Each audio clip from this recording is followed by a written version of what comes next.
Dear students, now we will discuss another law proposed by Mendel on the basis of his monohybrid cross experiment. We have studied law of dominance in previous lecture. We will discuss the another law of segregation. So again, let's focus on this monohybrid cross experiment. यहाँ पे आप देख लीजिए, दोबारा से वही सारी steps हमने दिखाई हैं. Here, the tall and dwarf parents are crossed. These two parents are having two alleles of same kind, means this tall is having both the alleles or the factors of same kind, capital T, and this dwarf parent is also having the similar type of alleles or factor forms small t. When these two parents are crossed, you can see that before fertilization they will form the gametes here, and these gametes are shown with the alleles separated from each other. जैसे यहाँ पे दिखाया था paired form थी, तो लेकिन यहाँ पे पेयर नहीं है. हर गैमीट में, यानी जैसे अगर ये फीमेल पेरेंट है, ये जो एग दिखाए गए हैं, एग में इन दोनों फैक्टर्स को अलग अलग करके दिखाया गया है. ड्वार्फ पेरेंट के भी गैमीट्स कुछ ऐसे ही अलग करके दिखाए गए हैं गैमीट्स के अंदर जो एलील्स हैं. उसके बाद इन दोनों के अंदर फ्यूजन होता है. फ्यूजन के बाद सभी प्लांट्स टॉल मिलते हैं, और इनका जो इंटरनल जेनेटिक मेकअप जो दिखाई दे रहा है वो आप देख सकते हो. एक कैपिटल टी इस प्लांट से मिलती है और स्मॉल टी इस प्लांट से. तो ये जो प्रोजेनी है, ये जितने भी प्रोजेनीज हैं, ऑफस्प्रिंग्स हैं इन दोनों प्लांट्स के, उनमें एक फैक्टर इस प्लांट से मिला है और एक फैक्टर इस दूसरे प्लांट से मिला है. ये हाइब्रिड दिखाई दे रहे हैं और एक्सटर्नली ये सभी टॉल प्लांट्स हैं. उसके बाद जब इन टॉल प्लांट्स की सेल्फिंग की गई, सेल्फिंग के बाद आप देख सकते हो कि रिजल्ट्स कुछ ऐसे मिले.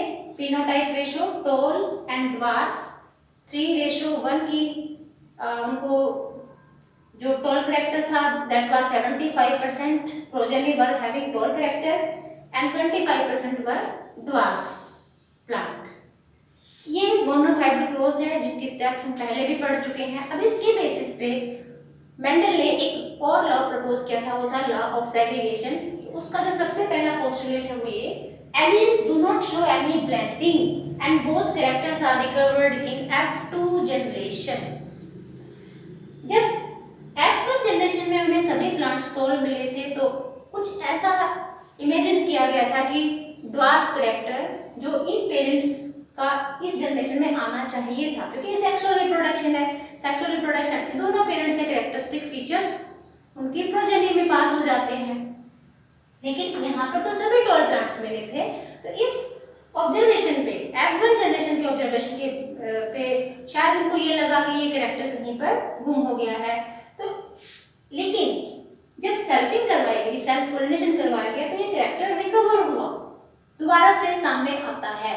तो ये ऑब्जर्वेशन की F1 जनरेशन में एक्सप्रेस नहीं हुआ, तो इसका मतलब ये नहीं है कि ये ब्लेंड हो गया है, मिक्स हो गया है किसी चीज के साथ या गुम हो गया है. ऐसा कुछ नहीं है. ये एक स्टेबल यूनिट है, स्टेबल कैरेक्टर है, और ये अपने आप को अगली जनरेशंस में एक्सप्रेस कर पाता है, रिकवर कर पाता है. और ये F2 जनरेशन में जो उनको ये 25% ड्वार्फ फीचर्स मिले थे, ड्वार्फ कैरेक्टर वाले प्लांट्स मिले थे, इसी के बेस पे उन्हें ये आइडिया लगा था कि ये कैरेक्टर यहीं कहीं है, इन हाइब्रिड प्लांट्स में है, लेकिन एक्सप्रेस नहीं कर रहा है.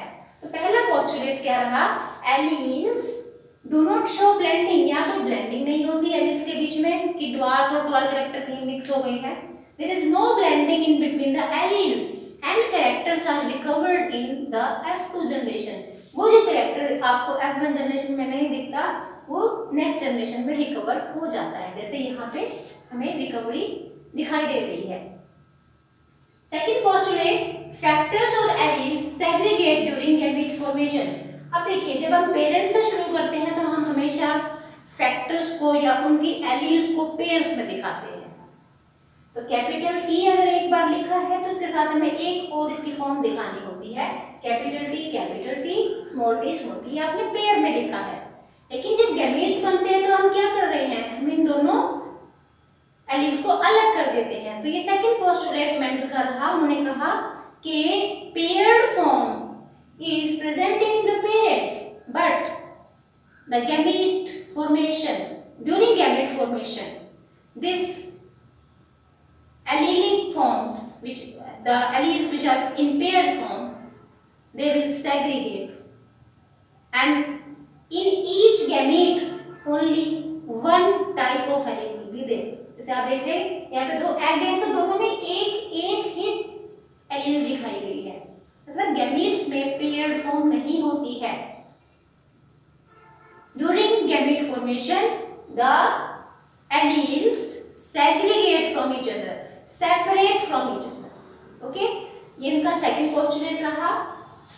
और थर्ड पोस्टुलेट कि अगर पेरेंट होमोजाइगस है, जैसे यहाँ पे दोनों एक जैसी एलील्स हैं, तो उनके गैमेट्स बिल्कुल एक जैसे होंगे. Similar gametes will be produced by homozygous parents.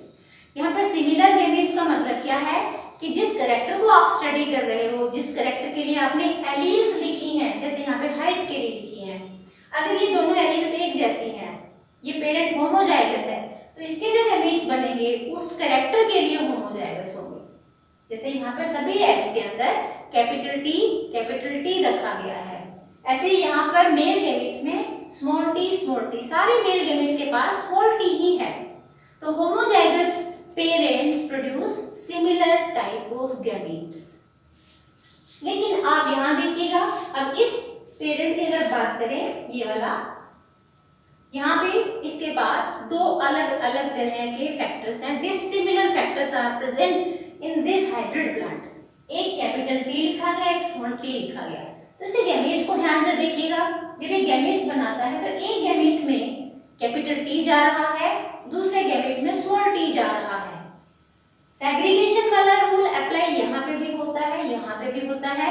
लेकिन ये क्योंकि ये होमोजाइगस पेरेंट्स थे, कैरेक्टर्स वाली जो फैक्टर थे वो एक जैसे थे, इसीलिए इसके गैमेट्स सारे एक जैसे प्रोड्यूस हुए. लेकिन यहाँ पर गैमेट्स अलग अलग तरह के प्रोड्यूस होते हैं. तो आप क्या कहोगे? Homozygous parents will produce similar type of gametes and heterozygous parents will produce dissimilar type of gametes. In reference to the character that is studied by us. उस केस में, उस क्रॉस में जो कैरेक्टर हम ले रहे हैं, स्टडी कर रहे हैं, वहां पर उस पर्टिकुलर कैरेक्टर के लिए ये गैमेट्स सिमिलर हो सकते हैं, डिसिमिलर हो सकते हैं. ये डिपेंड करता है कि हमारा जो पेरेंट है वो होमोजाइगस है या वो हेटेरोजाइगस है. और इसी क्रॉस के बेसिस पे एक बहुत इंपॉर्टेंट लाइन कही गई, law of purity of gametes. Gametes pure होते हैं. प्योर किस लिए कहा आप देखिएगा. एक ये प्लांट है टॉल प्लांट, यहाँ पे दोनों एलील्स एक जैसी हैं, कोई डिसिमिलर टाइप का एलील यहाँ पर नहीं है, तो हम इसको शुरू से प्योर लाइन भी बोलते हैं. होमोजाइगस को प्योर लाइन कह सकते हैं, पर क्या ये प्योर लाइन से नहीं है. ये हेटेरोजाइगस पेरेंट है, इसमें एक एलील कैपिटल टी है, एक एलील स्मॉल टी है, तो ये प्योर प्लांट नहीं है, हेटेरोजाइगस प्लांट है. अब इनके गैमेट्स को देखिए.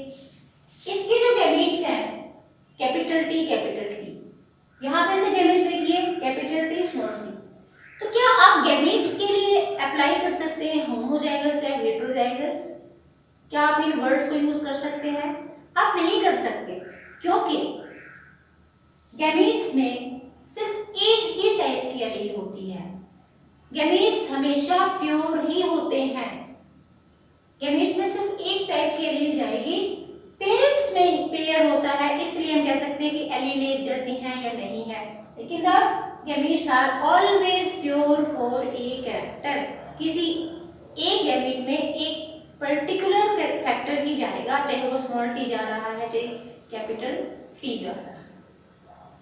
Okay, so I hope this lecture is clear to you.